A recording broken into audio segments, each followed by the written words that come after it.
Introduction to Dangerous Cargoes Checklist.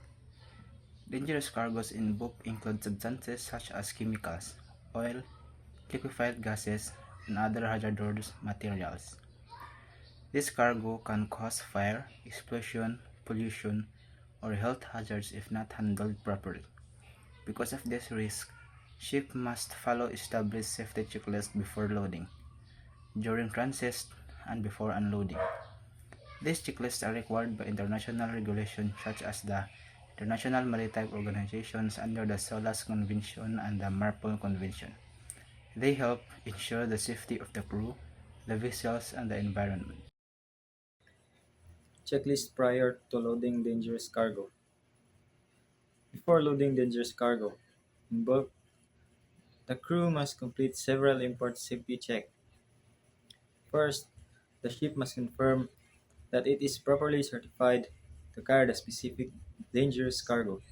Cargo tanks must be inspected to ensure they are clean, gas-free if required, and suitable for cargo. All valves, pipeline, pumps, and monitoring equipment must also be checked to ensure they are functioning properly. Communication between the ship and the terminal must be established.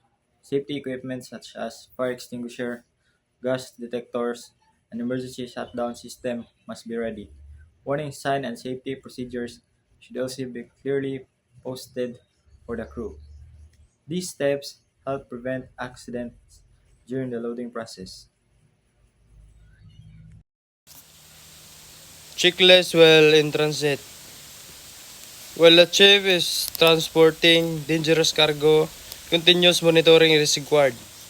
The crew must regularly check cargo tanks, pressure, temperature, and levels. Ventilation system and gas detection equipment should also be monitored to detect leak or hazardous vapor. The crew must inspect pipelines and cargo system to ensure there are no sign of damage or leak. For firefighting equipment and emergency response system must remain ready at all times. Crew members should follow proper watchkeeping and safety procedure. Regular logs must be recorded to document the condition of the cargo during the voyage. This pressure ensure the cargo remains stable and safe while the ship is traveling. Checklist prior to unloading dangerous cargo.